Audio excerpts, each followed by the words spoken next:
하나님의 말씀에 강론에 들어가기 전에 다 같이 저를 따라해 주셨으면 고맙겠습니다. 성경은 하늘의 책이다. 그래서 성경을 가까이 하면 세상이 멀어지고 성경을 멀리 하면 세상이 가까워진다. 오늘도 주님 안에서 여러분과 함께 은혜의 말씀을 나누려고 하는 것은 아까 봉독해 올린 킹제임스 성경 요한계시록 1장 9절에서 20절로서 마지막 때의 성경을 여는 종말론 강해 63번째로서 요한계시록 강해 4번째 사도 요한이 본 주 예수 그리스도님의 모습이라는 제목으로 여러분과 같이 은혜를 나누려고 합니다. 사도 요한은 주 예수 그리스도님의 제자로 택함받아 주님의 사역에 동참하였고 사도로 세워졌음에도 불구하고 자신의 특별한 권위를 인정하려 하지 않았습니다. 오히려 사도 요한은요, 일반 성도들과 같은 위치에 서고자 했고 그들이 겪는 여러 가지 고난의 상황에 동참하기를 원했습니다. 그래서 사도 요한은요, 주 예수 그리스도님을 증거한다고 어떻게 됐어요? 반모섬에 귀양 보내졌습니다. 근데 사도 요한이 세상의 마지막 때에 일어날 일을 계시받은 곳이 반모라는 섬이었습니다. 이 반모섬은요, 에게 지금의 그 위치한 작은 섬으로 그 터키는 에베소 시와 이 그리스 사이에 있는 조그만 섬입니다. 이 사도 요한은 이 작고 척박한 섬에서 유배의 삶을 살았습니다. 고증학자들에 의하면 반모섬에는 대리석을 채취하는 광산이 있었는데 사도 요한은 제수의 몸으로 이 광산에서 일했던 것을 알 수가 있습니다.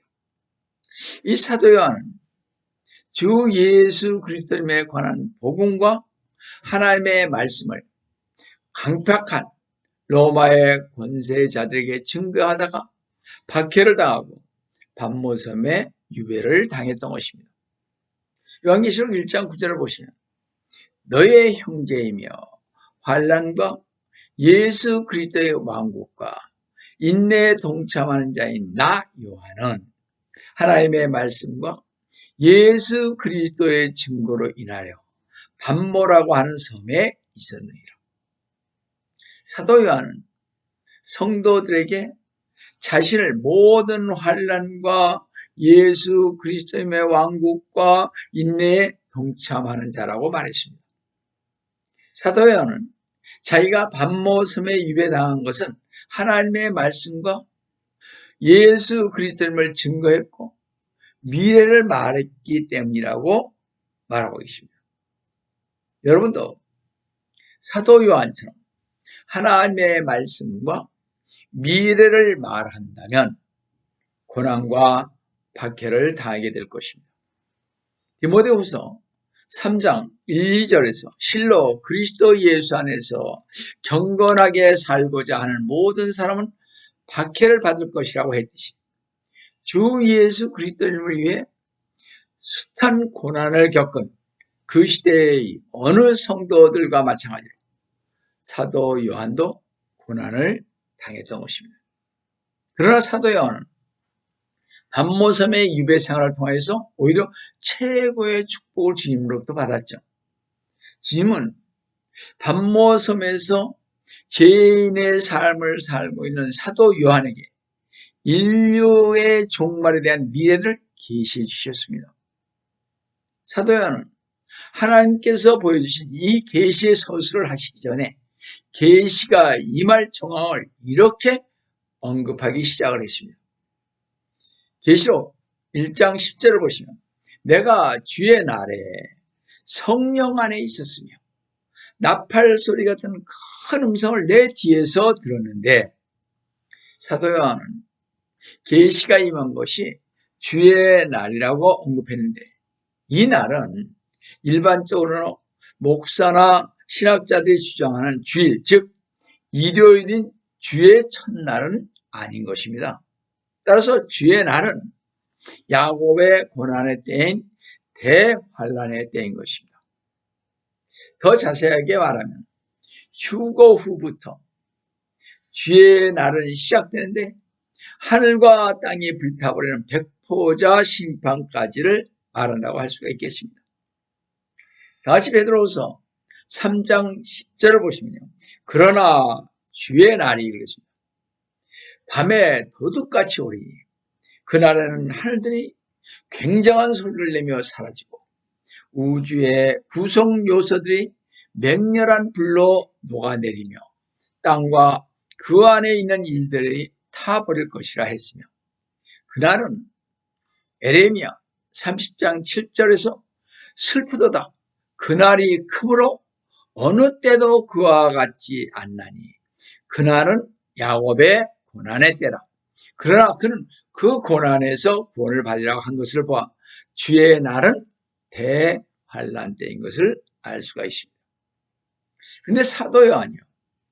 내가 주의 날에 성령 안에 있었으며 했는데 주님은 요한에게 장차 다가올 미래를 계시하기 위해 먼저 내주하시는 성령님을 통해 사도 요한을 사로잡아서 이끌어서 그 영적인 이동을 하였는데 즉 요한은 AD 90년경 반모섬에서 들어 올려져 재림 때인 시대로 기적적이고 영적인 이동을 하였고 그때 미래에 대한 아마 계시를 받았던 것입니다. 사도 요한은 나팔 소리 같은 큰 음성을 통해 확실하고 분명한 말씀을 들었습니다. 계시록 1장 11절을 보시면 말씀하시기를 나는 알파와 오메가요 처음과 마지막이라. 그러므로 내가 보는 것을 책에 써서 사도 요한이 본 것은 인류의 미래를 계시하는 것으로 요한뿐만 아니라 온 성도와 온 인류가 알아야 할 내용을 지니고 있었습니다. 주님은 요한에게 직접 보게 될 계시의 내용을 책으로 기록할 것을 명하셨습니다. 책에 쓰라는 것은 계시를 보다 많은 사람들에게 증거하기 위해서라는 것입니다. 그러나 사도 요한이 받은 계시가 인류의 마지막 미래에 대한 것인 만큼 종말의 그날까지 증거되어야만 하기에 글로써 기록한 일이 반드시 필요했던 것입니다. 주님은 요한에게 계시의 내용을 기록하도록 명하심과 동시에 이 기록을 전해야 할 교회들에 관해서도 말씀하셨습니다. 그 교회들은 소아시아에 있는 아까 말한 소아시아는 그 당시에 터키 쪽이죠. 7교회들이었습니다. 터키 쪽에. 지금 그 지역이 바로 우리가 지금 알고 있는 바로 터키죠. 그 당시에요.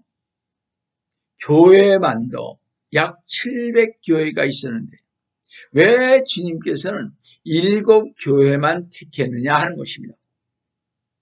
이 7교회가 전체 교회의 역사를 대표할 만한 교회들이기 때문에 그렇습니다.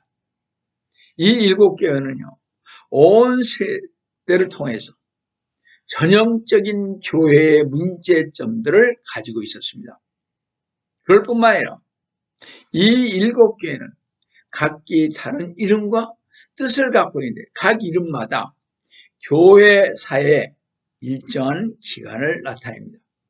교회의 역사에 말이죠.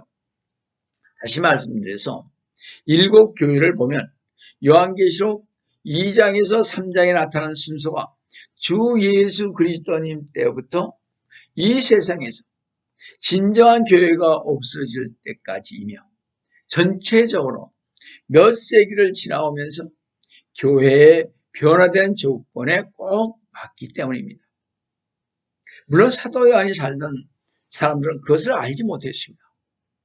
이 7교회를 역사적으로 볼 때와 교회에 준 말씀과 뜻을 볼 때 지금 우리가 살고 있는 시기를 확인할 수가 있기 때문입니다.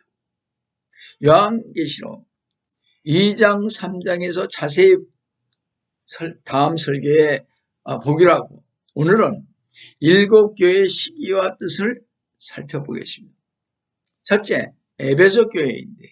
뜻은 온전히 목적된 이란 말로서 교회의 본질을 나타내는 교회로서 사도 바울, 사도 요한, 디모데가 활동했던 사도 요한까지의 AD 30년서부터 90년까지의 기간을 말합니다.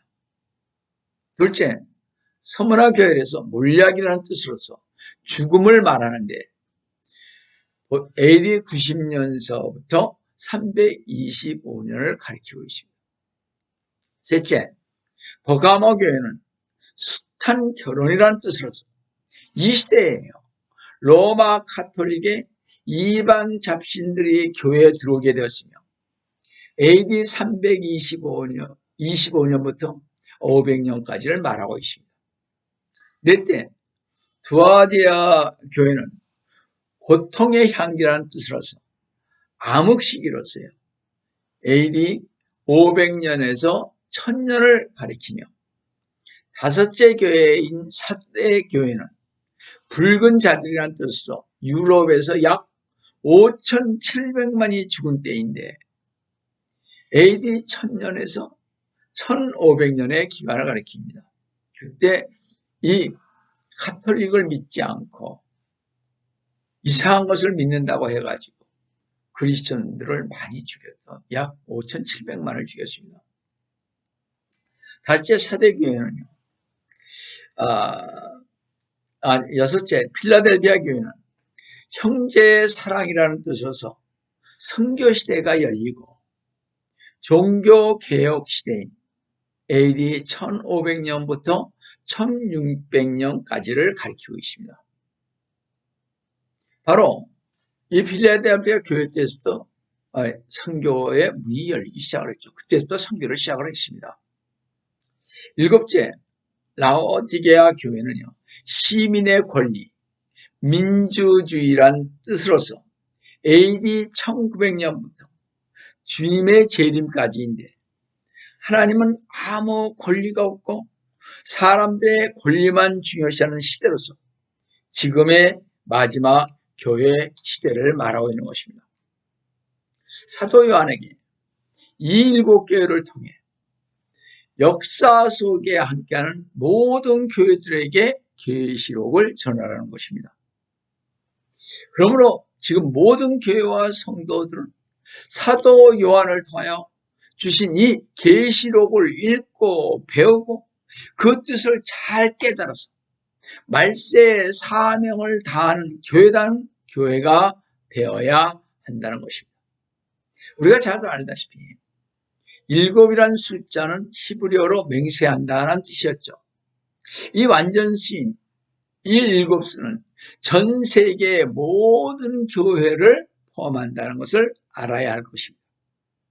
근데 사도 요한이 pat모섬에서 제일 먼저 들은 음성은 주 예수 그리스도님의 음성이었고, 제일 먼저 본 것은 주 예수 그리스도님의 형상이었습니다. 요한계시록 1장 12절을 보시면 나에게 말씀하신 그 음성을 보려고 돌아서니 7 금초대가 보이더라. 주 예수 그리스도님은 모든 성경 예언의 중심이 되기 때문에 주님이 없이는 모든 계획은 붕괴되고 마는 것입니다. 사도 요한은요, 7개의 금초대 가운데서 계신 주님을 보았습니다. 계시록 1장 13절을 보시면 그 7촛대 가운데 인자 같은 이가 있는데, 이 7 금초대는 7교회의 상징이죠. 계시록 1장 20절을 보시면. 근데 특별히 교회를 금초대에 비유했는데, 금은 변함이 없기에 교회는 어떻게 변함이 없이 진리 안에서 변함이 없고 신앙이 불변해야 하며 거룩함이 지속적으로 계속적으로 유지돼야 하는 것입니다. 세속화된 교회, 거룩함을 상실하는 교회는 그래서 교회로서의 정말 구실을 할 수가 없습니다. 교회가 세상을 밝혀야 하는 사명과 책임이 있고 제약된 이 세상을 진리의 빛으로 밝혀야 한다 말입니다. 우리의 메시아이신 주님은 세상에 빛을 비추시는 분이신 것을 명심해야 할 것입니다. 요한복음 1장 9절에 세상으로 들어오는 모든 사람에게 비치는 참 빛이 있었으니 했습니다. 주님은 참 빛이십니다.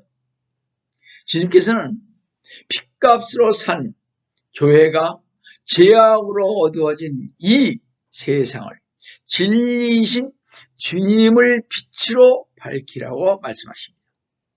성도 여러분, 왜 이 금초대들이 교회를 상징하는 데 선택되었습니까?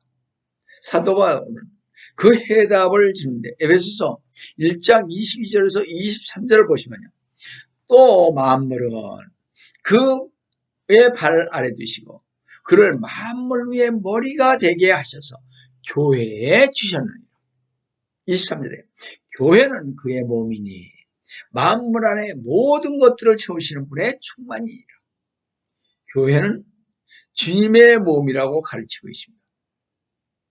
교회에게 이렇게 말씀하시면 이 어둡고 궁핍한 이 세상에 복음의 빛을 전하라는 것입니다. 주 예수 그리스도님께서는 주님을 따르는 성도들에게 너희는 세상의 빛이라고 말씀하셨습니다. 성도 여러분, 주님은 오늘도 이 세상을 향하여 바라보시면서 모든 교회와 성도들을 향해서 요한복음 4장 35절에서 눈을 들어 밭을 보라.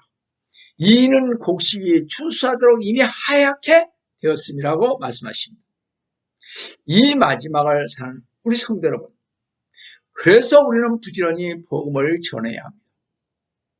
그래서 저도 이번 이제 팬데믹이 끝나면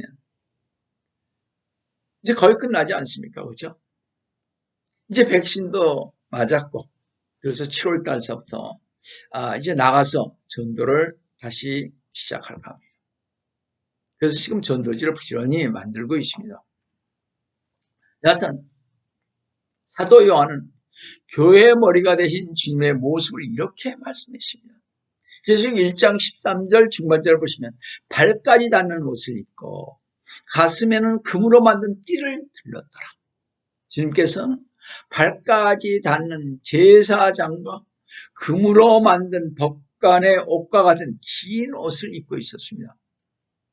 주 예수 그리스도님께서는 모든 백성을 위해 제사장의 직분을 수행하시는 분으로서 또 주님께서 주시는 죄용서함을 거부한 모든 사람들을 심판하는 모습으로 나타나셨습니다. 그뿐만 아니라 초림 때 예수 그리스도님의 모습은 비둘기 같은 눈에 까마귀처럼 검은 머리카락과 검은 눈, 검은 수염을 지닌 황갈색 피부의 유대인이며 동양인 아시아 사람이었죠. 그러나 계시록 1장 14절을 보니까요, 사도 요한이 보니까 그의 머리와 머리털은 어떻게 했어요? 눈처럼 휘어서 양모처럼 하얗고 그의 눈은 불꽃 같더라. 주님은 더 이상 유대인처럼 검은 머리카락이 아닌 양털처럼 하얗다 그러십니다. 주님의 흰 머리카락은 주님의 순결하고 완전한 지혜를 상징하며 한편 그의 불꽃 같은 눈은 의롭지 못한 인생을 사는 사람들을 꿰뚫어 보는 것과 같이 보인 것입니다. 그래서 많은 분들이 천국 갔다 온 간증을 들어보면 주님이 불꽃 같은 눈동자를 쳐다보면 쳐다볼 사람이 없죠. 오금이 저린다 그럽니다. 우리는 주님의 그 전지하심을 우리가 여기서 볼 수가 있습니다. 주님께서는 모든 것을 아시며 모든 사람을 밝히 아시기 때문에 아무도 주님 앞에서는 은폐할 수도 피할 수도 없게 죄를 고백해야 하며 선행은 나타내려 하지 말고 은밀히 힘써야 하는 것입니다. 우리를 불꽃 같은 눈으로 심판하시기 때문에 그렇습니다. 또 주님의 모습을 계속 1장 15절에 보시면요. 그의 발은 용광로에 달군 듯한 빛나는 놋 같고 음성은 맑은 물소리와도 같으며 했습니다. 사도 요한은요. 주 예수 그리스도의 모습을 자세히 묘사하고 있음을 봅니다. 예수 그리스도의 모습은 매우 영광스러운 모습으로서 발조차도 영광의 광채에 휩싸여 희게 빛나는 놋 같다고 말했습니다. 여러분이 잘 알다시피 놋은요.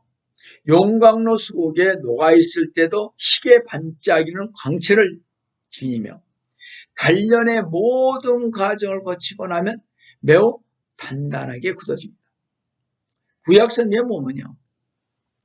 희생의 제단과 그 제물에 사용되는 기구는 주석으로 만들어졌기에 주님께서는 산자와 죽은 자의 심판으로 반드시 오실 것입니다. 그런데 주님의 음성은 큰 폭포수 같은 음성으로 이 세상을 향한 주님의 뜻을 선포하실 것입니다. 그런 주님께서는 계시록 1장 16절에 보시면 그의 오른손에는 7벼를 가졌고 또 입에서는 날카로운 양날 칼인 칼이 나오며 용모는 해가 그 맹렬한 기세로 비치는 것 같더라. 사도 요한은 주 예수 그리스도님이 사역을 위해 7벼를 잡으신 손이 오른손이라는 것입니다. 오른손은 힘 있는 권능을 말하죠. 그런데 이 오른손에 7벼이 있는데 7벼는 7교회의 천사라고 얘기하고 있습니다. 요한계시록 1장 20절에 그렇게 말씀하고 있죠. 여기서 천사들이라니요. 소식을 가져오는 전달자로서의 뜻이므로 주님의 지시를 따르는 교회의 목사들인 것입니다. 주님은 권능의 오른손으로 당신의 교회를 붙잡으시고 주관하시며 교회의 사역자들인 목사들도 주님의 보호 아래에 있다는 것입니다. 또 입에서는 하나님의 말씀이 나오는데 말씀은 어떻게? 양날이는 칼이라고 말했습니다. 예수 그리스도님의 말씀의 검은 좌우편의 날이 있어서 말씀이 어려움을 주기도 하고 동시에 치료를 하며 죄는 좌우로 쳐서 멸망시키고 있습니다. 하나님의 말씀이 사람을 쳤을 때 그런 죄인임을 깨닫는데 그때 하나님의 말씀으로 상처를 입어서 치료받기를 원할 때 죄를 자복하죠. 그렇죠? 우리가 말씀 받으면 어떨 때 이 말씀이 이 가슴에 꽂히지 않습니까? 그때 죄를 자백하는 거죠. 어찌할 바를 모르니까. 자, 죄는요. 어떤 사람은 자백하지 않는 사람도 많이 있습니다. 우리가 평상시에 잘 자백을 안 하죠. 자, 죄를 죽을 수밖에 없는 인간의 눈으로 보기에는 주님의 용모는 해가 그 맹렬한 기세로 비치는 것 같았을 것입니다. 하나님과 하나님께 속한 모든 존재들은 영광의 광채에 휩싸여 있는 것을 봅니다. 에스겔서 1장 쭉 한번 보세요. 우리가 잘 아는 모세도요. 어느 인간과 다름없는 모습으로 살았지만 하나님의 종으로 택정받아 하나님을 직접 대면하고 소명을 받은 후에는 다른 사람들이 감히 마주볼 수 없는 광채가 그의 얼굴에 비쳤다고 얘기하고 있지 않습니까? 출애굽기 34장 29절에서 30절을 한번 보세요. 오직 주 예수 그리스도님을 바라보며 목숨까지도 기꺼이 바친 스테판 집사도요. 순교 당시에 그의 얼굴이 천사의 얼굴과 같이 빛났다고 사도행전 6장 15절에 말씀하고 있습니다. 이는 마지막 때에 의를 인정받은 모든 믿는 자들에게 비칠 영광의 빛이 될 것입니다. 계시록 21장 24절에 27절에 자세히 말씀을 하고 있죠. 주 예수 그리스도의 영광의 모습을 본 사도 요한은 주님의 절대적인 권위 앞에 죽은 것처럼 엎드려졌습니다. 계시록 1장 17절을 보시면요. 내가 그를 보자 죽은 것처럼 그의 발 앞에 엎드려지니 그가 내게 오른손을 얹고 나에게 말씀하시니라. 두려워 말라. 나는 처음과 마지막이요. 여러분이 잘 알다시피 사도 요한은요, 주님을 3년 반 동안 따라다녔습니다. 주님의 정말 주님을 위해서 핍박을 받아 반모섬에 유배당했지만 주 예수 그리스도님의 모습이 나타내는 영광과 광채가 너무 찬란함으로 주님 앞에 엎드려져 죽은 자같이 되었다 그랬습니다. 사도 베드로도요, 예수 그리스도님을 따라서 어떻게 해요? 산에 올라갔다가 영광스러운 모습으로 변형된 모습을 보고 땅에 엎드려 심히 두려워했다고 마태복음 17장 6절에서 말씀하고 있지 않습니까? 땅에 엎드려져 죽은 자같이 된 사도 요한에게 오른손을 얹으시면서 두려워 말라고 위로하시면서 계시록 1장 18절에서 나는 살아있는 자며 죽은 자였으나 보라 영원 무궁토록 살아있느라고 말씀하셨습니다. 아멘. 나는 살아있는 자며 예수님은 지금 제사장으로 살아계시며 죽은 자였으나 예수님은 선지자로 죽으셨으나 보라 영원 무궁토록 살아있느라 예수님은 왕으로서 영원히 살기 위해 다시 오실 것입니다. 여러분, 주님은 죽음의 권세를 극복하시며 사셨으며 오늘도 주 예수 그리스도를 믿고 따르는 성도들의 삶 속에서 역사하시고 계십니다. 그러면 우리는 언제 어디에 있든지 우리와 함께 하시는 자가 누구인지를 기억하고 믿음의 정말 선진들처럼 담대히 주님의 약속의 축복에 참여하시기를 주 예수 그리스도님의 이름으로 축원드립니다. 성도 여러분, 우리는 주님과 한 몸이며 영으로는 한 영이며 하늘에 함께 있다는 것을 생각하시면서 지옥과 사랑의 열쇠를 가지신 주님을 의지하시면서 우리 사랑하는 성도 여러분 되시기를 다시 한번 주 예수 그리스도님의 이름으로 축원드립니다. 성도 여러분, 지옥을 두려워하시지 마시기 바랍니다. 사망을 두려워하시지 마시기 바랍니다. 내가 지옥과 사망의 역세를 가지신 주라고 계시록 1장 18절에 말씀하고 있지 않습니까? 그래서 여러분과 저는 주 예수 그리스도님만 믿고 살아야 하는 것입니다. 왜냐하면 계시록이 주 예수 그리스도님의 명령에 의해 기록된 책이라는 것입니다. 사도 요한은 그가 이미 경험한 것과 현재 이루어지는 일들과 장차 닥쳐올 일들에 대한 계시를 기록하라는 주 예수 그리스도의 명령을 들었습니다. 계시록 1장 19절을 보시면 그러므로 내가 본 것들과 현재 있는 일들과 이후에 일어날 일들을 기록하라. 여기서 내가 본 것들은 어떻게? 과거로서의 교회 시대예요. 그게 1장, 2장, 3장이죠. 그 다음에 현재 있는 일들은 현재로서 대환란 시대입니다. 자기가 지금 그 현재 본 것은. 또 이후에 일어날 일들은 미래의 천년왕국과 영원한 시대를 말하고 있죠.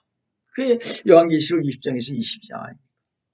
사도 요한은요, 주 예수 그리스도의 명령에 따라 주 예수 그리스도의 재림에 앞서 있게 될 교회 시대의 사건과 재림 당시에 있을 일들은 휴거 후에 있을 대환란과 재림의 뒤에 일어날 천년왕국과 영원을 기록했던 것입니다. 이 모든 일들은 성도들에게만 계시된 신비이지만 구원받지 못하는 사람들은 세계가 어떻게 전개되어 가는지 알지 못합니다. 그래서 주 예수 그리스도님께서는 사도 요한에게 계시록 1장 20절에서 내가 본 것은 나의 오른손 위에 7별과 7 금처대의 신비라. 7별은 7교회의 천사들이요. 내가 본 7촛대는 7교회라. 7별은 7교회의 천사들이라고 했는데 여기서 천사는 어떻게 전달자라는 뜻에서 온 것이기에 교회의 목사로 보는 것이 맞을 것 같습니다. 주 예수 그리스도에 보여주신 요한의 환상 속에 보았던 7별은 7교회를 위해 일하는 주님의 뜻에 따라 교회를 돌보도록 소명받은 목사들인 것입니다. 여러분, 이제 주 예수 그리스도의 오른손 위에 있는 그 7별인 목사와 7 금초대인 교회가 주님의 절대적인 송지 아래 있음을 명심하시면서 주님의 정하신 은혜로운 목적의 성취를 위해서 마지막 시대에 일어날 일들이 휴거와 대환란과 주님의 재림과 천년왕국을 증거하시는 삶을 사십니다. 주 예수 그리스도님의 이름으로 축원드립니다. 다 기도하겠습니다. 사랑의 하나님 아버지, 오늘도 주님의 은혜를 진심으로 감사드립니다. 주님께서 저희와 오늘 함께 해주시면 감사드립니다. 앞으로 일어날 일들, 정말 휴거와 대환란과 또 주님의 지상재림과 그래서 이어질 천년왕국과 또 영원 세계를 바라볼 수 있는 저희들에게 하여 주시옵고, 이것을 이 마지막 시대에 증거할 수 있는 저희가 될 수 있도록 늘 도와주시옵기를 원합니다. 오늘도 주님께서 저희와 함께 해주심을 감사하며 주 예수 이름 받들어 간절히 기도드립니다.